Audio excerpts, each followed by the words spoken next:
Hi ನಮಸ್ತೆ ಎಲ್ಲರಿಗೂ ಮಧುರಾ ಚಾನಲ್ಗೆ ಸ್ವಾಗತ.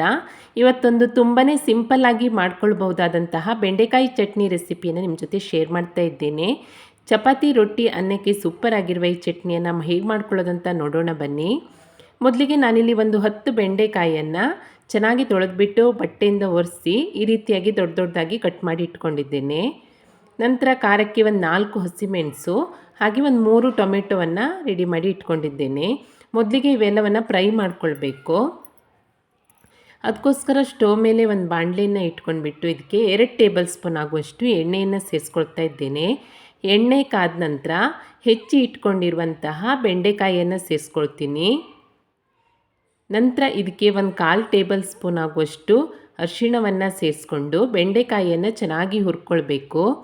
ಬೆಂಡೆಕಾಯಿಯಲ್ಲಿರುವಂತಹ ಲೋಳೆ ಅಂಶ ಎಲ್ಲ ಪೂರ್ತಿಯಾಗಿ ಹೋಗೋ ತನಕ ಇದನ್ನು ಚೆನ್ನಾಗಿ ಫ್ರೈ ಮಾಡ್ಕೊಳ್ಬೇಕು. ಹಾಗೆ ಬೆಂಡೆಕಾಯಿ ಸ್ವಲ್ಪ ಬಾಡಬೇಕು, ಅಷ್ಟು ತನಕ ಇದನ್ನು ಚೆನ್ನಾಗಿ ಹುರ್ಕೊಳ್ತಾ ಇದ್ದೇನೆ. ಮಧ್ಯಮ ಉರಿಯಲ್ಲಿ ಒಂದು 5ರಿಂದ 7 ನಿಮಿಷದ ಕಾಲ ಇದನ್ನು ಚೆನ್ನಾಗಿ ಫ್ರೈ ಮಾಡಿಕೊಂಡ್ರೆ ಸಾಕಾಗುತ್ತೆ. ನೋಡಿ, ಇವಾಗ ಬೆಂಡೆಕಾಯಿ ಅಂಟಿನಂಶ ಎಲ್ಲ ಹೋಗಿಬಿಟ್ಟು ಸ್ವಲ್ಪ ಬಾಡಿದೆ. ನಾನಿವಾಗ ಇದನ್ನು ಒಂದು ಪ್ಲೇಟಿಗೆ ಎತ್ಕೊಳ್ತೀನಿ. ನಂತರ ಅದೇ ಬಾಣಲೆಗೆ ಒಂದು 3 ಟೊಮೆಟೊವನ್ನು ಕಟ್ ಮಾಡಿಬಿಟ್ಟು ಸೇರಿಸ್ಕೊಳ್ತಾ ಇದ್ದೇನೆ.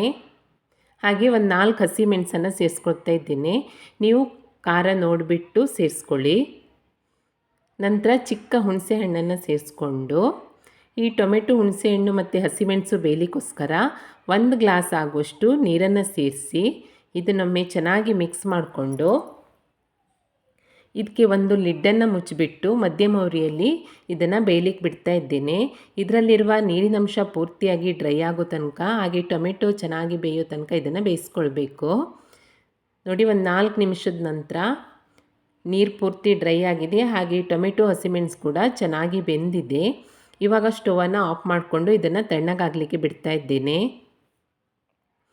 ನಂತರ ಒಂದು ಮಿಕ್ಸಿ ಪಾತ್ರೆಗೆ ಮೊದಲು ಫ್ರೈ ಮಾಡಿ ಇಟ್ಕೊಂಡಿರುವಂತಹ ಬೆಂಡೆಕಾಯಿ ಪೀಸ್ಗಳನ್ನು ಸೇರಿಸ್ಕೊಳ್ತೀನಿ.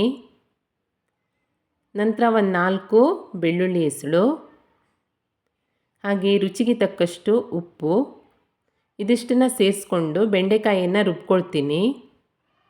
ನೋಡಿ, ಈ ರೀತಿಯಾಗಿ ಬೆಂಡೆಕಾಯಿಯನ್ನು ರುಬ್ಕೊಂಡ ನಂತರ ಇದಕ್ಕೆ ಬೇಯಿಸಿ ತಣ್ಣಗಾಗಿರುವಂತಹ ಟೊಮೆಟೊ, ಹಸಿಮೆಣಸು ಹಾಗೆ ಹುಣಸೆ ಹಣ್ಣನ್ನು ಸೇರಿಸ್ಕೊಂಡು ಇದನ್ನು ಕೂಡ ಒಂದು ಸಲ ರುಬ್ಕೊಂಡು ಬರ್ತೀನಿ.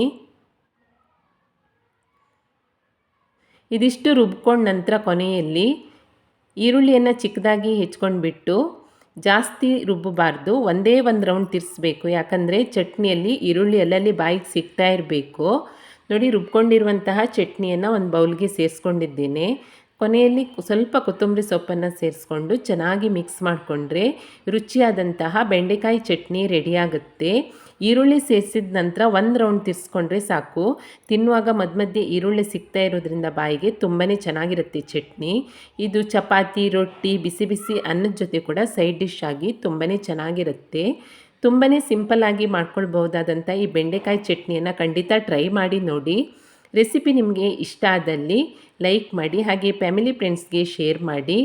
ಹೇಗಾಗಿದೆ ಅಂತ ಕಮೆಂಟ್ ಮಾಡಿ ತಿಳಿಸಿ. ಹೊಸದಾಗಿ ನಮ್ಮ ಚಾನಲ್ ನೋಡ್ತಾ ಇದ್ದರೆ ಸಬ್ಸ್ಕ್ರೈಬ್ ಮಾಡ್ಕೊಳ್ಳಿ. Thank you for watching.